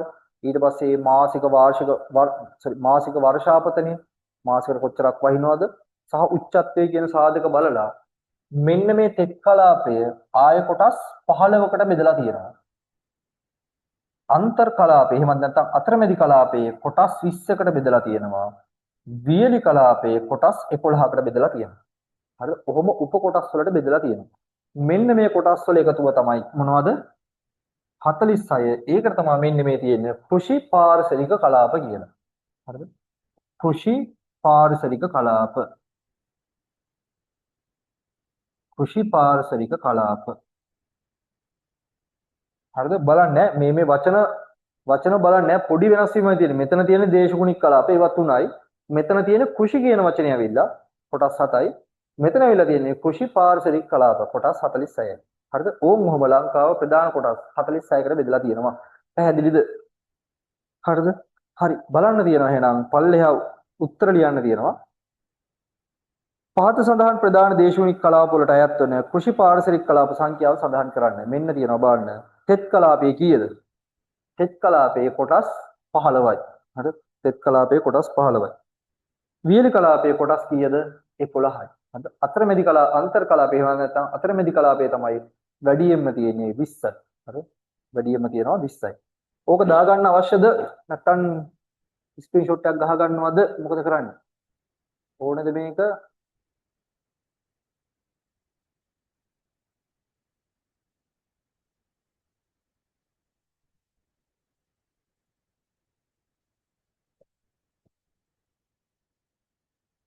හරි ස්ක්‍රීන්ෂොට් එකක් ගහ ගන්න. වෙලාව පොඩ්ඩක් මදිනේ අපිට. ඒ හින්දා අපි ටක් ටක් ගාලා කරගෙන යමු. හරි. ඊළඟට බාන්න තියෙනවා. හරිද? ඊළඟ එක තියෙනවා. කොහොම ලියනකොට හරි. කොහොම ලියනකොට ලකුණු හම්බ වෙනවා 4 ගාන දෙකක්. ඒ කියන්නේ ලකුණු 8ක් හම්බ වෙනවා මේ 15 සහ 11 කියන එක ලියලා තියෙනවාට. මෙච්චර දේවල් ඕනේ නැහැ. මම අර මේ ප්‍රශ්න පැහැදිලි කරලා දෙන්න ඔක්කොම ඕනේනේ. ඒකයි මේක පැහැදිලි කරේ. හරිද? හරි. ඔයාලා දැන් ඇත්තටම කරන්න ඕනේ අර ලියා ගන්නවටත් වැඩිය ඔයාලගේ නෝට් ටික තියෙනවනේ. ඒ නෝට් එකෙන් බලන්න මේවා කොහොමද වෙනස් වෙලා තියෙන්නේ. ආන් ඒවා ටික බලන්න. හරිද? එහෙන් බලලා විවරණයක් වගේ ගහ ගන්න MCQ වලට. හරි. දැන් ඇත්තටම තව මාස දෙකයි තව මාස දෙකක් විතරනේ තියෙන්නේ. මාස දවස් 60 ගාණක් තියෙන්නේ. 60ක් විතර තියෙන්නේ. විභාග කල්යන් නෑ බොහෝ වෙලාවට කල්යන් නෑ. හරිද? තවත් බලන් ඉන්න එපා කල්යයි කියලා කල්යන් එකක් නෑ. හරිද? මේ මාස දෙකෙන් උපරිමයක් කරගන්න. හරිද? මේ මාස දෙකේ උපරිමයම try කරන්න. බැරි වෙන එකක් නෑ. බැරි වෙන්නේ නෑ අතන. හරිද? උපරිම try එකක් දෙන්න. හරිද? කල් ගියොත් එහෙමයි කල් යන්නේ නෑ. හරිද? තමන් උපරිමයෙන්ම කරන්න. කල් යනවා කියලා හිතන්නවත් එපා. එහෙම හිතුවොත් එහෙම කරන්න හිතෙන්නේම නෑ. හරිද? කල් යන්නේ නෑ. ඒ හින්දා තමන් මහන්සි වෙලා කරන්න. මේ මාස දෙකනොත් ගේමක් ගහ ගන්න පුළුවන්. බැරි නෑ. උපරිම ගේමක් ගහ ගන්න පුළුවන්. හරි. ඇග්‍රි නම් අත්‍තරම කිසිම ප්‍රශ්නයක් නෑ. ඇග්‍රි වල නම් ගේමක් ගහ ගන්න පුළුවන්. මාස දෙකෙන් පුළුවන්. අනිත් සමහරක් ඔය කෙමිස්ට්‍රි එහෙම නම් ටිකක් අමාරුයි නැත්තේ නෑ. ඇග්‍රි වල හොඳ ගේමක් ගහ ගන්න පුළුවන්. කිසිම ප්‍රශ්නයක් නෑ. හරි. බලන්න. C මේ තියෙන ප්‍රශ්නේ පාංශ pH අගයේ නිවැරදි කිරීමේ වැදගත්කම සඳහන් කරන්න. පාංශ pH අගයේ නිවැරදි කිරීමේ වැදගත්කම සඳහන් කරන්න. හරි මේ කියන්නේ මෙහෙම එකක්. පස්සේ pH අගය කියලා එකක් තියෙනවනේ. pH අගය කියලා කිව්වේ මොකද්ද? pH අගය. පාංශ pH අගය. පාංශු pH අගය කියලා කියන්නේ. හරි. පාංශු pH අගය කියලා කියන්නේ පාංශු ද්‍රාවණයක. හරිද? ඒ කියන්නේ පස් ටිකක් ගත්තාම ඕකේ දිය වෙලා තියෙනවා. පාංශු ද්‍රාවණයක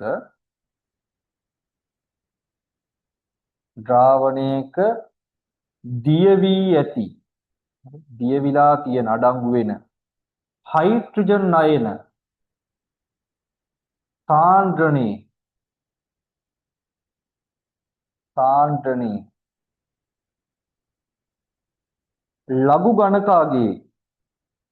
ලඝු ගණක අගයේ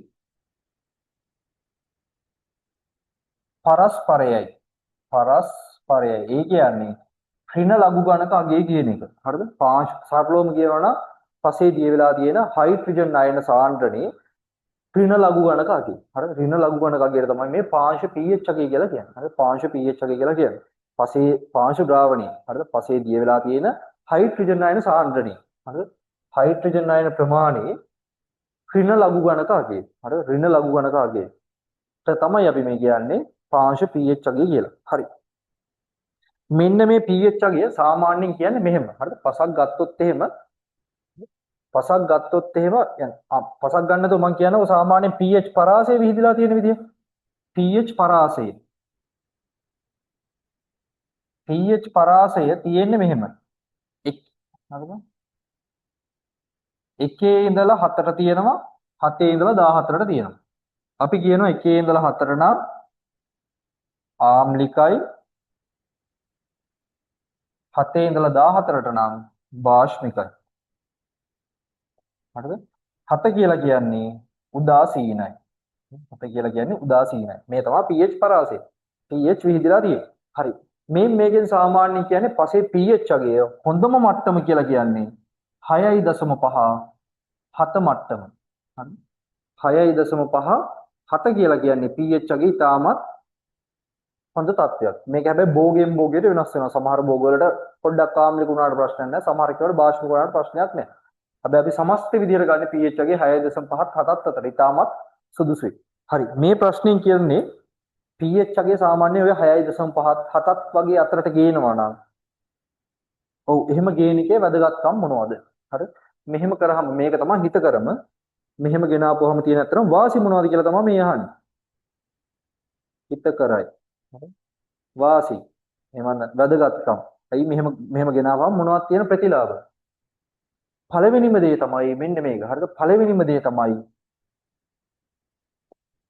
පෝෂක සුලභතාව. හරි? පෝෂක සුලභතාව ඉහළ වීම. හරිද?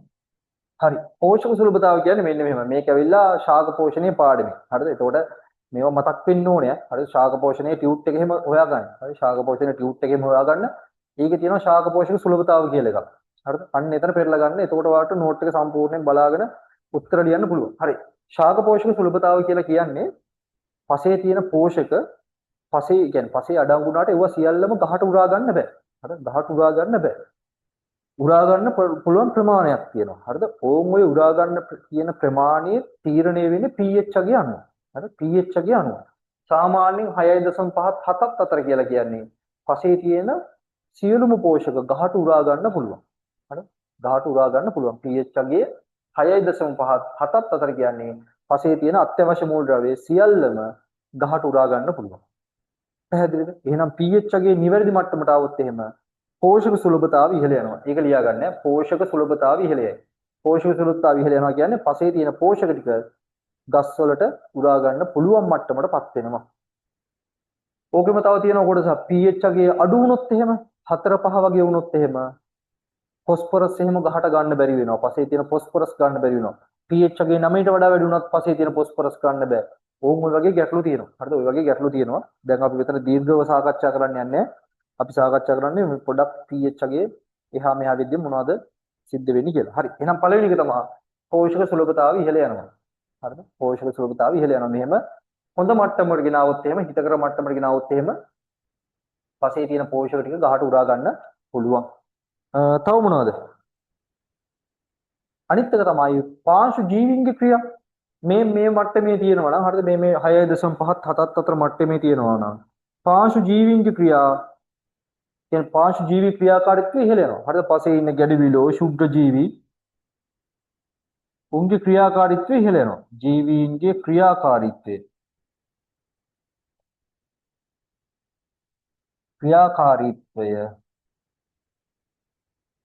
ඉහළ යයි. මුන් වේගයෙන් කියන්නේ මුන්ගේ ක්‍රියාකාරීත්වය වැඩි වෙනවා. හරිද? මුන් හොදින් පසේ ක්‍රියාත්මක වෙනවා. හරිද? තව තව දේවල් තියෙනවා. හරිද? pH අගය හොඳ මට්ටමට આવොත් එහෙම විෂ ද්‍රව්‍ය නිපද වෙන්නේ නැහැ. ආන් ඒ වගේ දේවල් තියෙනවා. හරිද? මේ දෙක තමයි ප්‍රධානම මේ උත්තරත් අපිට දීලා තියෙන මාකින් එකේ දීලා තියෙන ප්‍රධාන උත්තර. හරිද? එතකොට මෙහෙම ලියනවට ලකුණු 4 ගානේ දෙකට ලකුණු 8ක් හම්බ වෙනවා. හරිද? ලකුණු 4 ගානේ ලකුණු 8ක් හම්බ වෙනවා. හරිනේ? ඔය පෝෂක සුලභතාව කියන එකේ හැම සෑහෙන්න විභාගයට අහන කොටසක්. හරිද? මේ පෝෂක සුලභතාව කියලා කියන්නේ මේක තියෙන ශාක පෝෂණයේ පාඩමේ.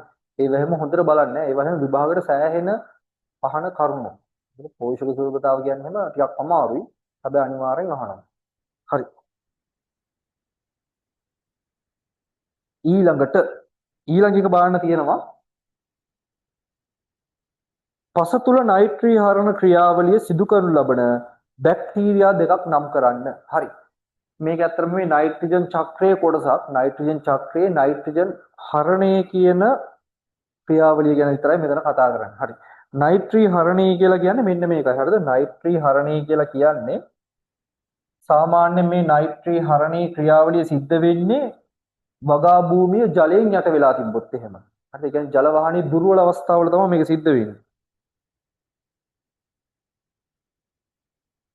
ජල වහනය දුර්වල අවස්ථාවල. ඒ කියන්නේ වතුර බැහැලා යන්නේ නැතුව වතුර රැඳිලා තිබ්බොත් එහෙම පස්සේ අන්න ඒ වෙලාවට වෙන්නේ.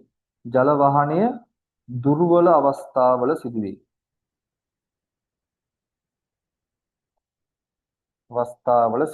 හරි. මෙන්න මේකයි. පසේ තියෙනවා නයිට්‍රයිට් එහෙම තියෙනවා. නයිට්‍රයිට්. පසේ නයිට්‍රයිට් තියෙනවා. NO3 ඍණ. මෙන්න මේ නයිට්‍රයිට් මොකද වෙන්නේ? පසේ ඉඳලා වායු ගෝලයට පිට වෙනවා නයිට්‍රජන් වායුව විදියට. හරි පසේ නයිට්‍රයිට් තියෙනවා. මේවා මොකද වෙන්නේ? වායු ගෝලයට පිට වෙනවා නයිට්‍රජන් වායුව විදියට. මේවා මෙවුවා තමයි අත්‍තරම කියන්නේ පසේ තියෙන මේ නයිට්‍රයිට් තමයි ගස් වලින් උරා ගන්න. හරි නයිට්‍රේට දෙකම නයිට්‍රේට දෙකම. NO2 ඍණ. හරි නයිට්‍රයිට්. ඔය දෙකම පසේ තියෙනවා. මේවා ගස්වල මුල් වලට උරා ගන්න පුළුවන්. හරි මේවා ගස්වල මුල් වලින් උරා ගන්නවා. හරි මේවා ගස්වල මුල් වලින් උරා ගන්නවා. එතකොට මේවා තිබ්බොත් එහෙම පසේ සාරවත් බව වැඩි. නමුත් ජලයෙන් යට වෙලා තිබ්බොත් එහෙම කියන්නේ ජල වාහනේ දුර්වල වෙලා තිබ්බොත් එහෙම මේ පසේ නිතර වතුර වැදිලා තිබ්බොත් එහෙම මේ ගස්වලට ගන්න තියෙන නයිට්‍රජන් අඩංගු සංයෝග මොකද වෙන්නේ? වායු ගෝලයට පිට වෙනවා නයිට්‍රජන් වායු විදියට. ඒ කියන්නේ පසේ එන්න නයිට්‍රජන් ප්‍රමාණය අඩු වෙනවා. පසේ නයිට්‍රජන් තියෙන තරමට පසේ සාරවත් බව වැඩි. හැබැයි මේ වගේ ප්‍රශ්න වුණාම තියෙන නයිට්‍රජන් ටිකත් මොකද වෙන්නේ? පසේ තියෙන ටිකත් අයින් වෙලා යනවා. මේක ඇත්තටම අවාසියක්. මේක කරන බැක්ටීරියා වර්ග තමයි නයිට්‍රොස් නෑ මේක කරන්නේ සියුඩොමොනාස්. සියුඩොමොනාස් කියන බැක්ටීරියාව කරනවා. තව ථයෝබැසිලස් කියන කෙනත් කරනවා. හරිද? සිංහලෙන් දාම අවුලක් නෑ. සියුඩොමොනාස් හරි මම මේ සිංහලෙන් දාන්න හේතුව මාගින් එකේ සිංහලෙන්ම තියෙනවා. අනිත් එක තමයි ථයෝබැසිලස්.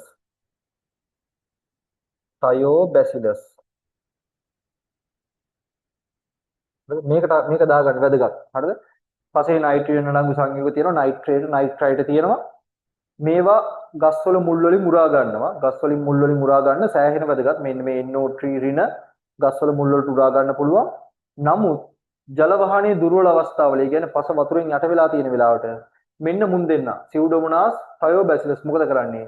මේ නයිට්‍රජන් අඩංගු සංයෝග වායු ගෝලයට පිට කරනවා නයිට්‍රජන් වායු විදිහට. එතකොට පසේ තියෙන නයිට්‍රජන් ප්‍රමාණය එන්න අඩු වෙනවා. ඒ කියන්නේ පසේ සාරවත් බව ටික ටික අඩු වෙනවා. මේක ඇත්තට හොඳ ක්‍රියාවලියක් නෙමෙයි. හරි. ටක් ගාලා මේක දාගන්න. එතන පේපර් එක ගාලා එතන මේක ටක් ගාලා දාගන්න. මේක සෑහෙන වැදගත්.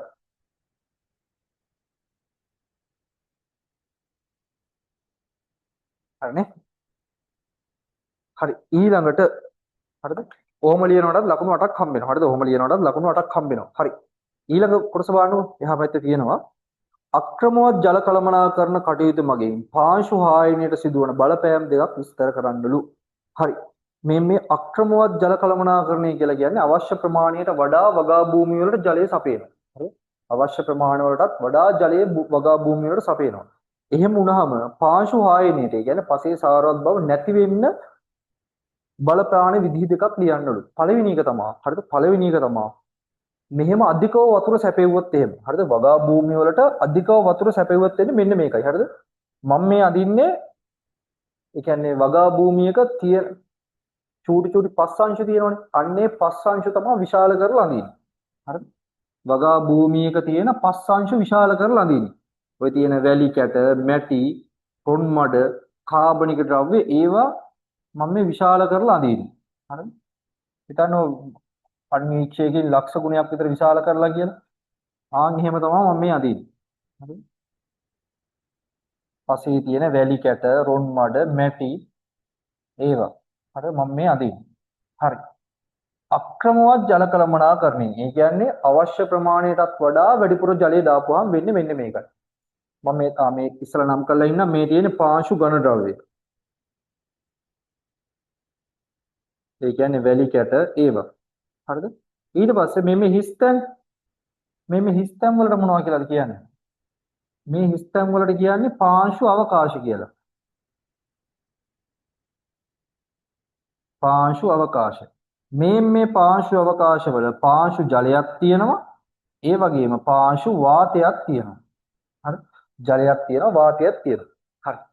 අවශ්‍ය ප්‍රමාණයට වඩා අධිකව ජලය සැපයද්දී එක දිගට හැමදාම වතුර දාද්දී. කියන්නේ වතුර උනත් ගස් වලට අනවශ්‍ය විදිහට අවශ්‍ය නැහැ. හරිද? යම් ප්‍රමාණයක් තිබුණා යටි. හරි. වෙන්නේ මේකයි. හරිද? සාමාන්‍ය පසක් ගත්තොත් නම් සාමාන්‍ය පසේ මේ ජලයේ 125ක් තියෙනවා. පාංශු වාතයේ 125ක් තියෙනවා. ওই දෙකම තියෙන්න ඕනේ. හැබැයි අනවශ්‍ය විදිහට ජලය දාපුවාම මෙන්න මේ තියෙන හිස්තැන් වල ජලය විතරක් පිරෙනවා. හරිද? මේ හිස්තැන් වල ජලය විතරක් පිරෙන්න ගන්නවා. අන්න එහෙම වුණාම ඇති වෙන ප්‍රශ්නේ තමයි මේ පසේ ජීවීන් හිටියනේ. හරිද? මෙහෙම වතුර පිරෙන්න කලින් පසේ ජීවීන් හිටියා. ඕකේ ඉන්නවා ගොඩක් වෙලාවට ස්වවායු ජීවී. හරි? ස්වවායු බැක්ටීරියා. හරි? ස්වවායු බැක්ටීරියා. හරි? මේකේ ඉන්නවා ස්වවායු බැක්ටීරියා. හැබැයි ස්වවායු කියලා කියන්නේ ඔක්සිජන් භාවිතා කරලා හුස්ම ගන්න ඕනේ. ඔක්සිජන් උන්ට ඕනේ. ස්වවායු කියලා කියන්නේ ඒකයි. O2 අවශ්‍යයි. O2 අවශ්‍යයි. නමුත් මෙහෙම අනවශ්‍ය විදිහට වතුර දැම්මොත් එහෙම අනවශ්‍ය විදිහට වතුරෙන් පිරලා තිබ්බොත් එහෙම මේක අර ස්වවායු ජීවීන්ට කියන්නේ ඔක්සිජන් භාවිතා කරලා ඉන්න ජීවීන්ට ජීවත් වෙන්න බෑ. උන් ටික මැරෙනවා. උන් ටික මැරුණාට පස්සේ මේකේ වර්ධනය වෙන්නේ නිර්වායු බැක්ටීරියා. හරිද? මේකේ නිර්වායු බැක්ටීරියා වර්ධනය වෙන්න පටන් ගන්නවා.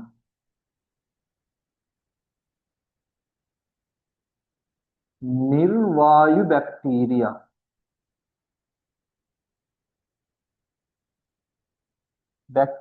වර්ධනය වේ. ප්‍රශ්නේ තියෙන්නේ මුං වර්ධනය වෙනවා වගේම මුංගේ විෂ ද්‍රව්‍ය නිපදවනවා. හරිද? මුං විෂ ද්‍රව්‍ය නිපදවනවා තව රෝග හිම බෝ කරන්න දායක වෙනවා. නිර්වායු බැක්ටීරියා වර්ධනය වේ. අපි දාමු රෝග පැතිරීම වැඩි වේ. රෝග පැතිරීම සිදු වේ. රෝග පැතිරෙන එක වැඩි වෙනවා. හරිද? මුං වර්ධනය වෙන්න ගත්තාම මුං ගස් වලට ලෙඩ රෝග හදනවා. එහෙම හදන්නේ මුං විෂ ද්‍රව්‍ය නිපදවනවා. ඒ විෂ ද්‍රව්‍ය වලින් ලෙඩ රෝග හදනවා. හරි. එහෙනම් එකක් ඔය. අනිත් එක තමයි පසේ ලවණතාවය එහෙම ඇති වෙන්න පුළුවන්. හරිද? ගුණාත්මක අඩු ජලය දැම්මොත් එහෙම පසේ ලවණතාවය ඇති වෙන්න පුළුවන්. මොහොම අධිකව ජලය දාපුවාම පාංශු ලවණතාවය ඇති වෙයි. හඳාම. ලවණතාව ඇති වෙයි. හරි? පාංශු ලවණතාවය ඇති වෙනවා. අනිත් එක තමයි මේ තියෙන අර හොඳ පාංශු ව්‍යුහයත් විනාශ වෙලා යනවා. හරි? පාංශු ව්‍යුහයත් විනාශ වෙන එකත් මම දාන්නම්. පාංශු ව්‍යුහය විනාශ වේ. හරි? පාංශු ව්‍යුහය විනාශ වෙනවා. හරි. ඔන්න ඔය ටික තමයි තියෙන මේ අහිතකර බලපෑම්. මොකෙන් දෙකක් ලියලා තිබ්බනම් ඇතිය. ඔයාලා මම මෙහෙම තුනක් කීවට ඔයාලා තුනම පේපර් එකක ලියන්න එපා. ඔයාලා ලියන්න ඕනේ දෙකයි. හරිද? ඔයාලා උපරිම ලියන්න ඕනේ දෙකයි. කියන්නේ මේ ෆූල් ගානට හරියන්න ලියව නම් ඇති. හරිද? වැඩියෙන් ලියන්න එන්න එපා. වැඩියෙන් ලියව කියලා වැඩියෙන් ලකුණු දෙන්නේ නැහැ. හරි? ඔයාලා තුනක් දන්නවා කියලා තුනක් ලියවට වැඩක් නැහැ. දෙකකට විතරයි ලකුණු දෙන්නේ. වෙන්නේ වෙන ප්‍රශ්නයක් ලියන්න තියෙන වෙලාව අඩු වෙන එක විතරයි. හරි? වෙන ප්‍රශ්නයක් ලියන්න තියෙන වෙලාව අඩු වෙන එක විතරයි. හරිම උත්තර දෙක ලියන්න. හරිද? සමහරු ඉන්නවා මේ උත්තරේ ෂුවර් නැති හින්දා තව එකක් ලියනවා. එහෙම ඒවා හරිම එක විතරක් ලියවනම් ඇති. හරිද? හරිම ගැළපෙන හොඳ මේවා ටික ලියවනම් ඇති. හරිද?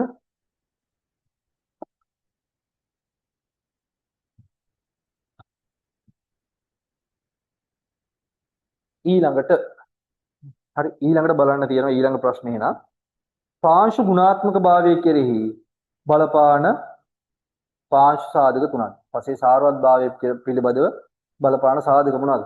පාංශු pH අගය, පාංශු තෙතමනය, අර පාංශු ගුණාංග ඕන එකක් ඇත්තටම. පාංශු pH අගය, පාංශු තෙතමනය, පාංශු දුෂ්‍ය ගණත්වය, පාංශු සවිවරතාව, ඊට පස්සේ පාංශු කැටායන හෝ මාරු ධාරිතාව. හරිද? ඕම ඔය ඕන එකක් ගන්න පුළුවන්. ඊට පස්සේ පාංශු වයනය, පාංශු ව්‍යුහය ඔය ඕන එකක් දාන්න. හරි ඔය ඕන එකක් උත්තර විදියට ගන්න. හරි. ඊළඟට බලන්න තියෙනවා G. හරි G ප්‍රශ්නේ තාම අපි තාම එක ප්‍රශ්නයක්වත් ඉවර නෑ. ඒකටත් වැඩි ගිහිල්ලා තියෙන කමක් නෑ. අත්තරගෙන යන්කෝ. බලන්න තියෙනවා G. ඔය එහෙම ලියනකොට ඒ කලින් ප්‍රශ්නේ එක උත්තරයකට ලකුණු 4 ගානේ 12ක් හම්බෙලා තියෙනවා. මෙච්චර වෙලා තිබ්බ හැම එකටම ලකුණු 4 ගානේ හම්බෙලා තියෙනවා. අය ලකුණු කියන්න ඕනේ නැහැ නේ මම එතකොට. හරි බලන්න තියෙනවා G. අත්‍යවශ්‍ය ශාක පෝෂකයක් හඳුනා ගැනීම සඳහා යොදා ගන්න ලබන නිර්ණායක දෙකක් සඳහන් කරන්න. හරි. ඒ කියන්නේ මෙන්න මෙහෙම. ශාක පෝෂණීය අර්ථේ හරි ශාක පෝෂණීය අර්ථය අපි කතා කරනවා අත්‍යවශ්‍ය පෝෂක ගැන. හරි. නැත්නම් ශාක පෝෂණීය අර්ථය අපි කතා කරනවානේ ශාක පෝෂක ගැන. එතනින් අපි පටන් ගමු. ශාක පෝෂණය කියන පාඩමේ අපි කතා කරනවා ශාක පෝෂක. මෙන්න ශාක පෝෂක. හරි. ශාක පෝෂක අපිට බෙදන්න පුළුවන් ප්‍රධාන කොටස් දෙකකට. පළවෙනි එක තමයි අත්‍යවශ්‍ය මූලද්‍රව්‍ය. අත්‍යවශ්‍ය මූලද්‍රව්‍ය. හරිද? අනිත් එක අපිට පුළුවන් බෙදන්න අත්‍යවශ්‍ය නොවන මූලද්‍රව්‍ය. අත්‍යවශ්‍ය නොවන මූලද්‍රව්‍ය. එහෙමත් නැත්නම් උපකාරක මූලද්‍රව්‍ය කියලා කියනවා මේකට. උපකාරක මූලද්‍රව්‍ය. හරිද? හරි. මෙතන අත්‍යවශ්‍ය මූලද්‍රව්‍ය 17ක් තියෙනවා. හරිද? අත්‍යවශ්‍ය මූලද්‍රව්‍ය 17ක් තියෙනවා. හරිද? අත්‍යවශ්‍ය නොවන මූලද්‍රව්‍ය එහෙම නිශ්චිත ගාණක් නැහැ. ඒක ගහෙන් ගහට වෙනස් වෙනවා. හරි. මේ අත්‍යවශ්‍ය මූලද්‍රව්‍ය කියලා කියන්නේ හරිද? අත්‍යවශ්‍ය මූලද්‍රව්‍ය කියලා කියන්නේ ශාකයේ ජීවන චක්‍රය පවත්වාගෙන යන්න අනිවාර්යයෙන්ම තියෙන්න ඕන මූලද්‍රව්‍ය. හරිද? මේකේ අපි කියන මොකක් හරි මූලද්‍රව්‍යයක් අත්‍යවශ්‍ය මූලද්‍රව්‍යයක් වෙන්න නම් සාධක තුනක් සම්පූර්ණ කරන්න ඕනේ. පළවෙනි එක තමයි ශාකයේ ජීවන චක්‍රය. ශාකයේ ජීවන චක්‍රය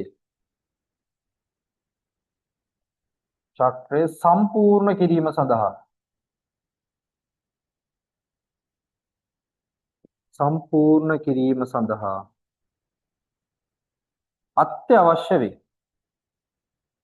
අත්‍යවශ්‍ය වේ. හරි. අත්‍යවශ්‍ය මූලද්‍රව්‍යයක් නම් මේක ගහේ ජීවන චක්‍රය. ඒ කියන්නේ ගහ හැදිලා, ඒකේ මල් පිපිලා, බීජ හැදිලා, හරිද? අවසානයේ මැරිලා යනවනේ. ආන්ගේ ජීවන චක්‍රය සම්පූර්ණ කරන්න මෙන්න මේ අත්‍යවශ්‍ය මූලද්‍රව්‍ය අනිවාර්යෙන් ඕන. හරි අනිවාර්යෙන් ඕන. අනිත් එක තමයි මේ අත්‍යවශ්‍ය මූලද්‍රව්‍ය වලින් කරන කාර්යය වෙනත් කිසිම මූලද්‍රව්‍යකින් කරන්න බෑ. ඒ කියන්නේ අපි හිතමුනේ අර මම් බෙඩුවට වෙන කෙනෙක් යවනවා වැඩකට. අන්න එහෙම බෑ. හරිද? මේ හරිද? එහෙනම් මේ මූලද්‍රව්‍ය හරිද? අත්‍යවශ්‍ය මූලද්‍රව්‍ය මගින් කරන කාර්යය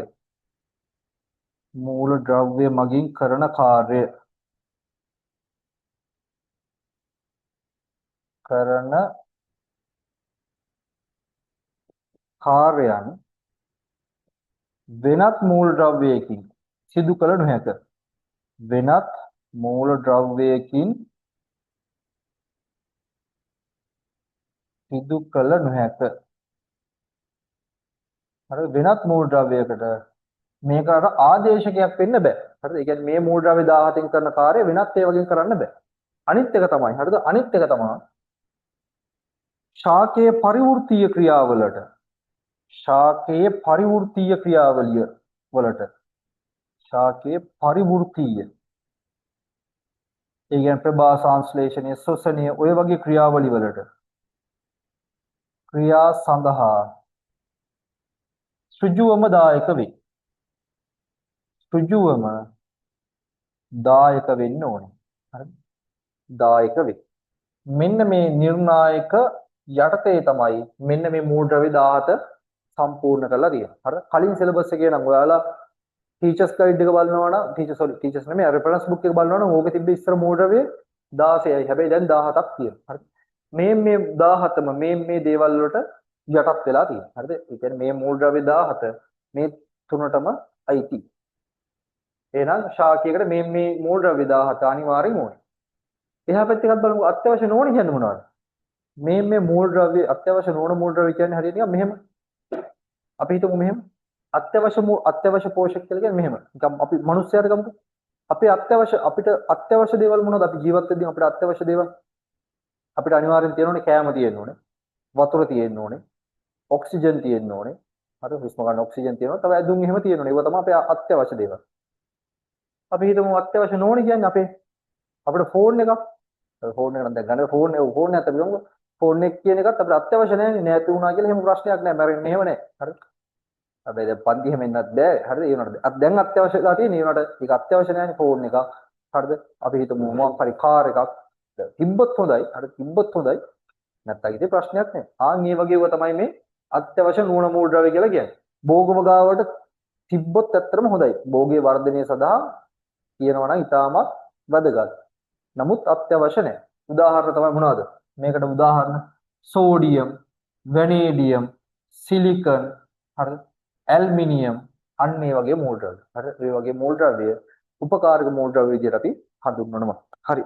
එහෙනම් අත්‍යවශ්‍ය පෝෂකයක් හඳුනා ගැනීම සඳහා යොදා ගන්න ලබන නිර්ණායක මෙන්න මේ තුنين දෙකක් ලියන්න ඕනේ.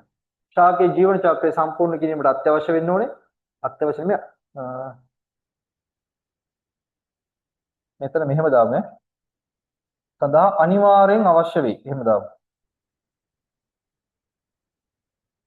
අනිවාර්යෙන් තිබිය යුතුයි. තිබිය යුතුය. හරිද? අනිත් එක තමයි අත්‍යවශ්‍ය මූලද්‍රව්‍ය වලින් කරන කාර්ය වෙනත් මූලද්‍රව්‍යකින් කරන්න බෑ. අනිත් එක තමයි ශාකයේ පරිවෘත්තීය ක්‍රියා සඳහා මේ අත්‍යවශ්‍ය මූලද්‍රව්‍ය ඍජුවම දායක වෙන්න ඕනේ.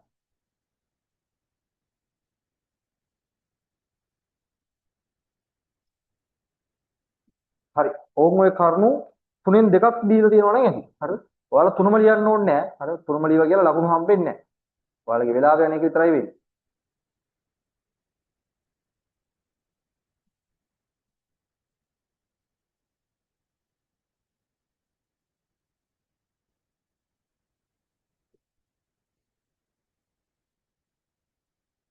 හරි. බලන්න ඊළඟට තියෙනවා ස්වායු හා නිර්වායු කොම්පෝස්ට් සැකසීමේ ප්‍රධාන වෙනස්කම් දෙකක් සඳහන් කරන්න. හරි. අපි කොම්පෝස්ට් නිෂ්පාදනය කතා කරනවානේ. හරිද? කොම්පෝස්ට් හදන විදිය කතා කරනවානේ.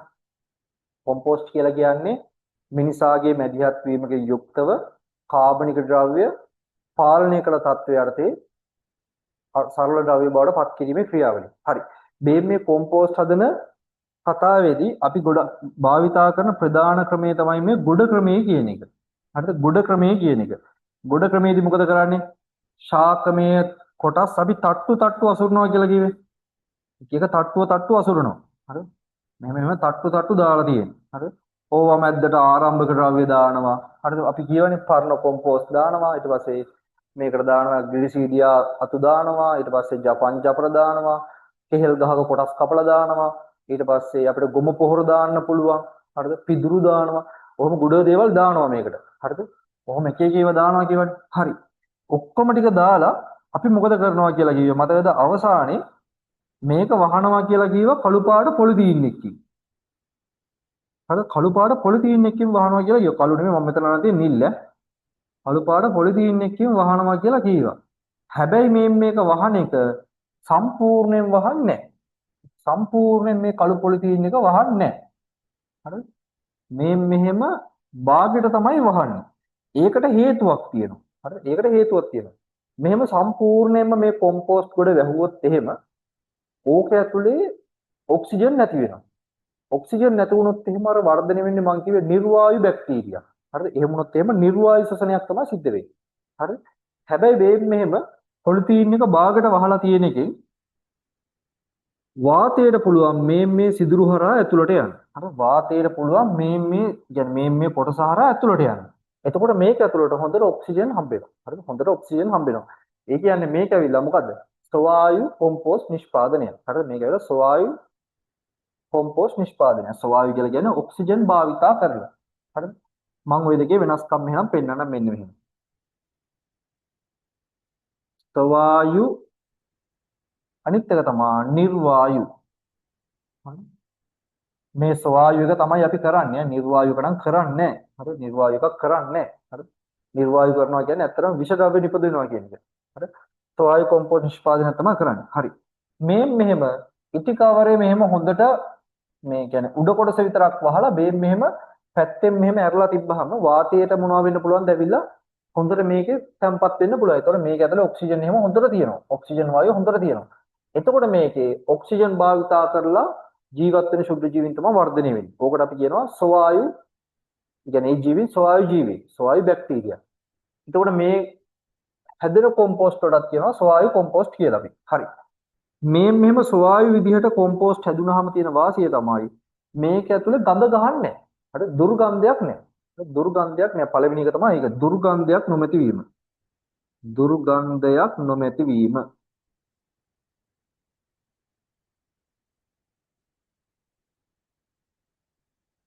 නොමැති වීම. දුගඳක් නැහැ. හරිද? නිර්වායු එකේ ඇත්තටම ගඳක් වෙනවා. හරි නිර්වායු කියලා කියන්නේ මේක සම්පූර්ණයෙන් වහලා තියෙන. හරිද? නිර්වායු එකේ මේක සම්පූර්ණයෙන් වහලා තියෙන්නේ. එහෙම වුණොත් එහෙම මේක ගඳ ගන්න ගන්න. හරි ළඟපාතවත් ඉන්න බෑ ගඳයි. හරි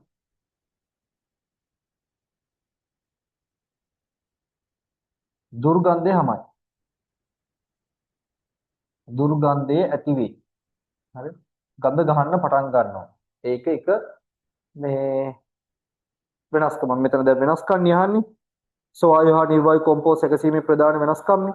හරි. අනිත් එක තමයි හරිද? මේක නම් විෂ ද්‍රව්‍ය එහෙම නිපද වෙන්නේ නැහැ. හරිද? විෂ වායු වර්ග නිපද නොවේ. විෂ වායු වර්ග නිපද නොවේ. හරිද? විෂ වායු වර්ග හැදෙන්නේ නැහැ. නමුත් මේකේ විෂ වායු වර්ග හැදෙනවා. හරිද? හයිඩ්‍රජන් සල්ෆයිඩ් වගේ කියන්නේ H2S හරිද? ඒ වගේ විෂ වායු වර්ග හැදෙන්න පුළුවන්. ඒ සම්පූර්ණයෙන් පොලිතීන් එකෙන් වහලානේ තියෙන්නේ. විෂ වායු වර්ග නිපද වේ. උදාහරණ දානවා මං H2S. හරිද? Hydrogen sulphide. හරි. ඒ වගේම මේකේ තියෙන තව වෙනස්කමක් තමයි වෙනස්කම් යහන්නේ. මෙතනදී සාමාන්‍ය මෙහෙම ස්වවායු විදිහට ඔක්සිජන් හොඳට දීලා කොම්පෝස්ට් අපිට හදා ගන්න පුළුවන් මාස 3ක් 4ක් වගේ යද්දී කොම්පෝස්ට් අපිට හදා ගන්න පුළුවන්. හරිද?